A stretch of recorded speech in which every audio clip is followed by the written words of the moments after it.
इतना धन देगा कि हमको दासित्व का काम नहीं करना पड़ेगा, मुक्त हो जाएंगे। मीरा से पूछा गया तू क्यों नाच रही है? मीरा ने कहा कर में प्यालो देख मीरा है अधीर नाची। नाच रही थी। कवि कहता है कि मीरा ने कहा कौन कहता है ये विषधर प्याला है। लोग कहते हैं विषधर प्याला, मुझे नहीं लगता विषधर प्याला है। कौन कहता है ये विषधर प्याला है? ये विषधर प्याला नहीं, क्या है? रौप्य पात्र में हलाहल का बिंदु नहीं, राधिका हृदय ने ब्रजेश को संभाला है। कौन कहता है ये विषधर प्याला है? ये श्याम रूप वाला मेरा गिरधर गोपाला है। अब जिसको जहर में भी गोविंद का दर्शन हो तो जहर क्या करेगा? इसलिए प्रहलाद को तो सर्वत्र परमात्मा दर्शन होते थे। पिता ने पूछ दिया क्यों रे कुलांगार, तू मुझे देखकर डरता नहीं? बोले नहीं। क्यों नहीं? बोले जो तुम्हारी रक्षा करता है वो हमारी रक्षा करता है। वो है कहाँ? बोले जर्रे जर्रे में है। जर्रे जर्रे में नजारा उसका देखता हूँ, सब जगह पसारा उसका देखता हूँ। कैसे कह दूं कि वो कहाँ नहीं रहता है, क्योंकि जहाँ मैं उसको ही देखता हूँ। एक भिखारी किसी पंडित जी के पास गया, हमारी कुंडली देखो। पंडित जी ने कहा इस समय तुम्हारे सितारे ठीक नहीं है, क्या करें? बोले थोड़ा दिशा बदलो। तुम अभी मंदिर में भीख मांगते हो, अब तुम मस्जिद में मांगा करो। मस्जिद में भी मांगने के बाद कुछ नहीं मिला। बोले गुरुद्वारों में मांगा करो, वहां भी नहीं मिला।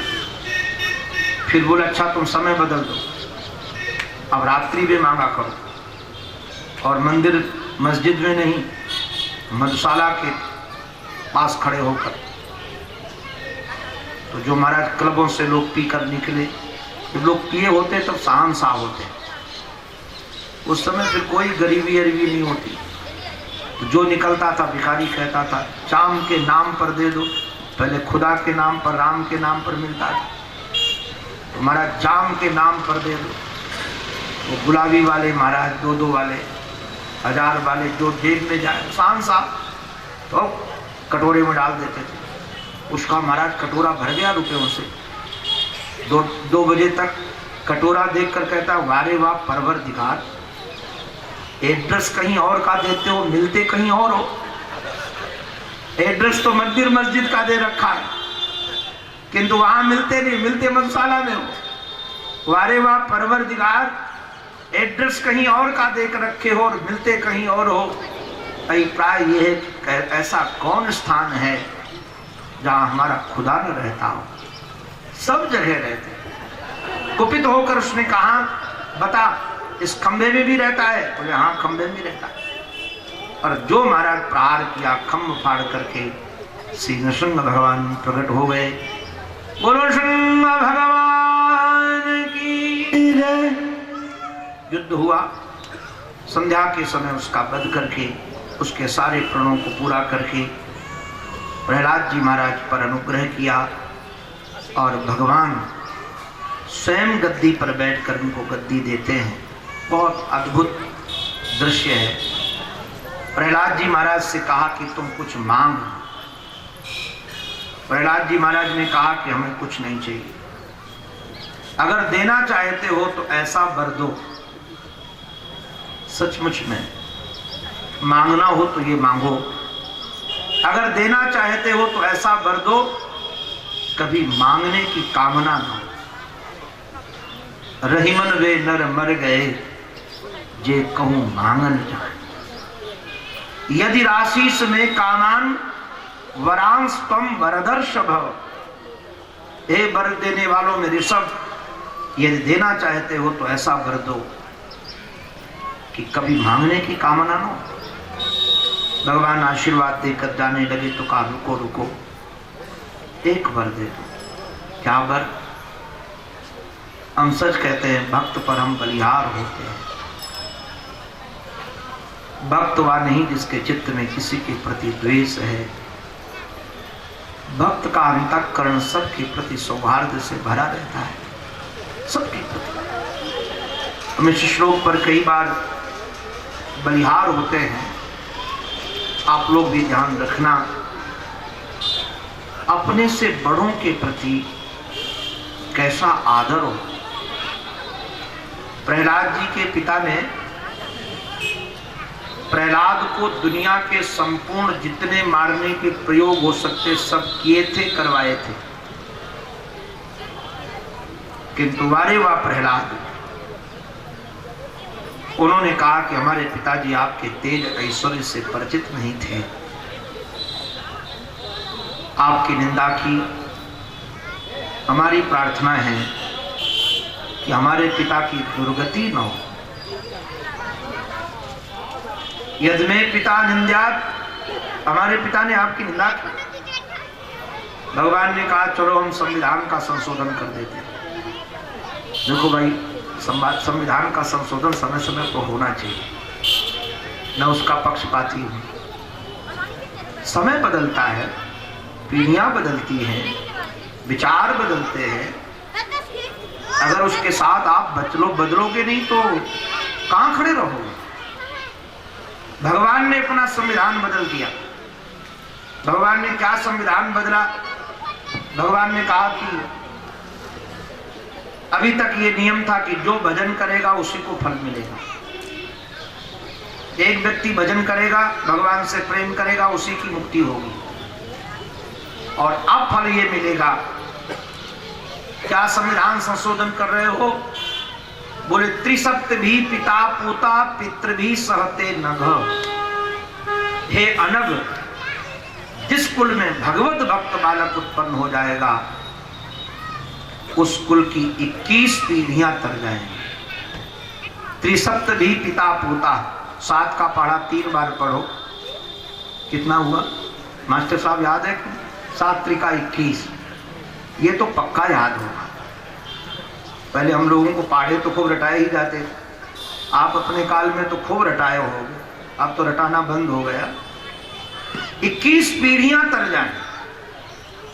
और इतना ही नहीं, यत्र यत्र च मद भक्ताः प्रशांताः सम मार्गदर्शनः, जहां जहां प्रशांत समदर्शी संत रहते हैं वहां पर मरने वाले कीड़ों मकोड़ों का भी उद्धार हो जाता है।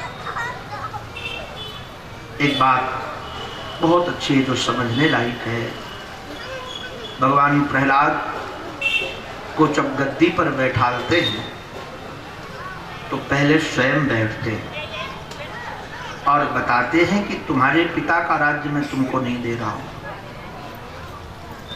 क्योंकि युद्ध करके मैंने तुम्हारे पिता को परास्त कर दिया तो मैं राजा बन गया। जैसे किसी भूमि का कोई मालिक हो किंतु किसी कारण से विवाद हो जाए और वह मुकदमा हार जाए तो जो जीतता है वही मालिक बन जाता है। फिर पुराना वाला दावा नहीं कर सकता कि हम मालिक हैं, क्योंकि जिसको न्यायालय ने न्यायोचित समझ करके कर दिया वो उसका मालिक बन गया।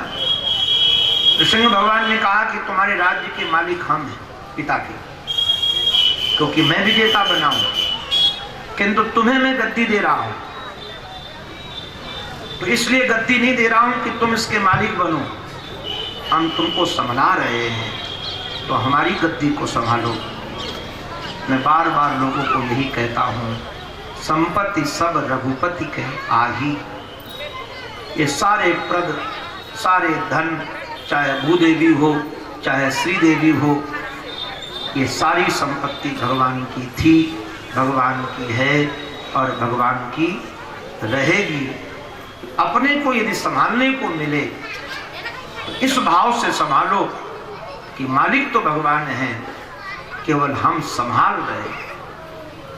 इस भाव से आप बहुत मुक्त हो जाओगे। करना जी करके अपना दायित्व तो निभाओगे प्रेम से। विजय भी उनकी है, हार भी उनकी है।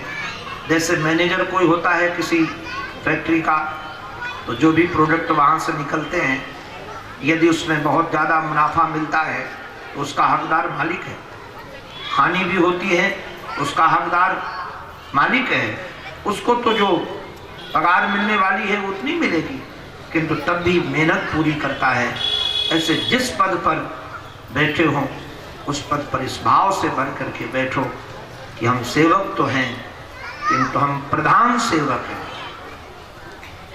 सेवक हैं। हमारे जुम्मे में भी आश्रम की जिम्मेदारी है कि तो हम बाहर होते हैं कथा में तो हमारे पास फोन आते हैं, आज ऐसा हो गया ऐसा हो गया। तो मैं कहता हूँ तो चौकीदार, किंतु ऑन ड्यूटी नहीं हूँ। जब मैं ड्यूटी में हूँगा उस समय यदि कोई अपराध होगा तो उसका हकदार मैं हूँ। अभी मैं ड्यूटी में नहीं हूँ, ऑन ड्यूटी नहीं हूँ, इसलिए जो ड्यूटी में है उन्हीं से बात करो, अपनी खोपड़ी कहीं नहीं लगाते। इसके कारण जहां रहते हैं जैसे रहते हैं पूर्ण रहते हैं। नहीं तो हमारे 2-2, 3-3 महीने तक बाहर कथा में रहते हैं, निकल पड़े एक बार निकल पड़े। कभी वहां के मैनेजर को फोन करके भी नहीं पूछते कि कौन आया कौन गया, कितना बजट कितना क्या, कुछ नहीं। ड्यूटी पूरी है किंतु ऑन ड्यूटी नहीं हूं। ध्यान रखिए, इसमें बहुत आनंद है। अगर ये मान करके बैठ जाए कि हमारा आश्रम है, मैं मालिक हूं, तो मेरे से ज्यादा दयनीय दशा किसी की नहीं हो। रात्रि में नींद भी नहीं आएगी, लगेगा आज ये कम होगा, कल वो कम होगा, आज ये कम होगा। मालिक तो ठाकुर हैं, हम तो केवल सर्वेंट हैं, सेवक हैं। बाद में हमारे श्री सुखदेव जी महाराज ने ब्रह्मचर्य, गृहस्थ, वानप्रस्थ, संन्यास आदि का वर्णन किया। भावाद्वैत, क्रियाद्वैत, द्रव्याद्वैत का अष्टम स्कंद में मनवंतर के माध्यम से, जैसे 3 अध्याय में गजग्राह की चर्चा सुनाई, कैसे ग्राह पर अनुग्रह भगवान ने किया गजेंद्र के माध्यम से। इसी में नारायण गजेंद्र स्तुति बहुत प्यारी है। समुद्र मंथन के माध्यम से बताया भगवान ने कि कर्ता व्यक्ति भले कोई है किंतु उसके मूल में मैं ही, उसमें कई रत्न निकले हैं। बाद में देवताओं को भगवान ने अमृत पिलाया, दैत्यों को छला, क्योंकि वह दूसरों का हक छीनना चाहते थे। भैया नीति में तो साम दाम दंड भेद चलते ही है, और जिसे पालन करना आता है उसको तो कभी कभी नियमों का पालन करना ही पड़ेगा। बाद में बहुत दिव्यता के साथ भगवान बावन का चरित्र का प्रस्तुत किया। अंतिम अध्याय में मत्स्यावतार की कथा है। 9वें स्कंद में 24 अध्याय है। 12 अध्याय में सूर्यवंश का वर्णन है, 12 अध्याय में चंद्रवंश का। सूर्यवंश में एक से एक दिव्य राजा हुए, ऐसे ऐसे धर्मात्मा राजा हुए। उनमें से एक नाम है, ऐसा नाम अम्बरीश का। कई बार लोग समझते हैं, आजकल किसी से कहो भजन करो, बोले महाराज जिम्मेदारी बहुत है, भजन नहीं हो सकता है। सारे संपूर्ण पृथ्वी के राजा थे अम्बरीश, किंतु सवई मन कृष्ण पदार बिंदयो हो, उनके चरणों की सेवा में लगे रहते थे, भगवान की सेवा में लगे रहते थे। मुझे एक बात बहुत बढ़िया लगती है, इसी क्षेत्र के जैन मुनि हैं श्री तरुण सागर जी महाराज, शायद इसी क्षेत्र के हैं, कड़वे वचन। हमको कई बार मौका मिलता है तो उस महापुरुष को मैं सुनता हूँ। हमको तो पूज्य श्री विद्यासागर जी महाराज भी बहुत प्रिय है। हमको लगता है भारत में अभी जितने तरुण सन्यासी पूज्य श्री विद्यासागर जी महाराज के पास है, शायद किसी के पास नहीं है। हमको तो आश्चर्य लगा, बेलखेड़ा में हमारी कथा थी शायद पिछले वर्ष, वो महाराज जी आए थे तो मैं जा रहा था पेट्रोल पंप देखने के लिए, उधर हमारे साथ में नीरज जी थे, तो देखा कि महाराज तरुण सन्यासी नंग धर्म 50 आ रहे। मैंने कहा गाड़ी साइड में खड़ी करो। मैंने इतने तरुण सन्यासी किसी के साथ नहीं देखे। महाराज जी को वंदन किया, और सब पढ़े लिखे हैं, कोई मूर्ख नहीं है। हमारी कई लोगों से बातें हुई हैं, क्योंकि मूर्ख व्यक्ति तो भावावेश में कहीं भी बढ़ जाता है, किंतु विचारपूर्ण जीवन जीने वाले वो, हमको लगता है उस दिन महाराज जी के साथ कम से कम 200 सन्यासी लोग, इतने हमने कभी देखे नहीं थे। जब तक सब निकल नहीं गए तब तक हाथ जोड़कर खड़ा रहा, बाद में वंदन किया। और गुण कहीं भी हो ग्रहण करना चाहिए। तो पूज्य श्री तरुण सागर जी महाराज की बात थोड़ी कड़वी है, वो कड़वे वचन है, किंतु है बढ़िया। मैं कभी कभी उसको गुनगुना लेता हूँ। आप लोगों किसी को बुरा लगे तो हमारे ऊपर नाराज मत होना, स्वामी जी के ऊपर।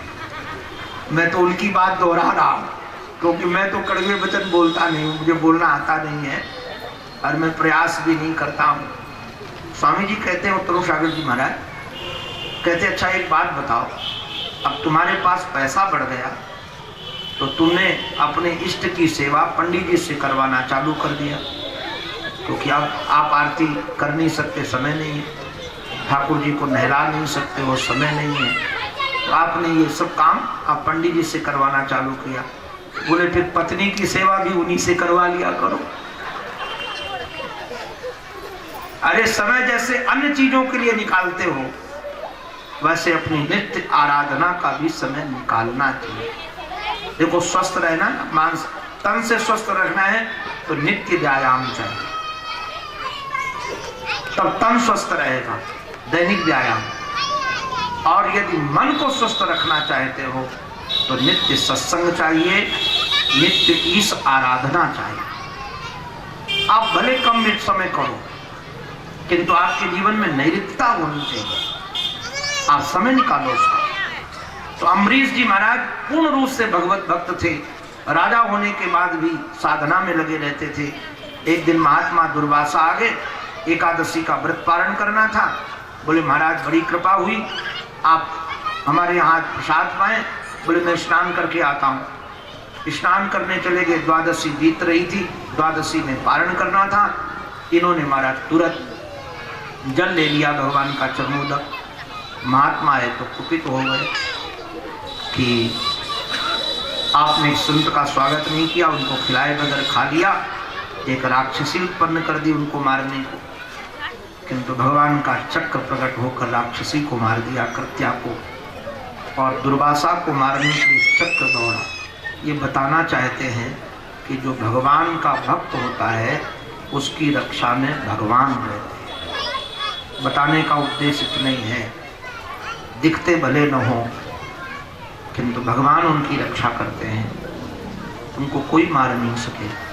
हमारी मुलाकात जिस महापुरुष से सबसे पहले हुई, आरएसएस के थे वो, उनका अपना हॉस्टल था, बड़े पहलवान थे। जब जिस समय इंदिरा गांधी ने इमरजेंसी लगाई, ये भागे भागे सब घूम रहे थे, प्राण बचाना था, बच सके तो संयोग से एक अपने मित्र के पास गए, और उनका मित्र वो भी छुपा हुआ था।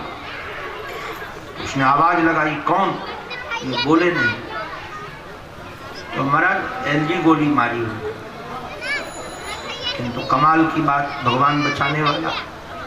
उनको पहलवान थे तो चर्बी की गांठें पड़ गई थी शरीर में, वो एलजी गोली भी चर्बी की गांठ में गोलियां घूम के रह गई, शरीर में घुसी नहीं।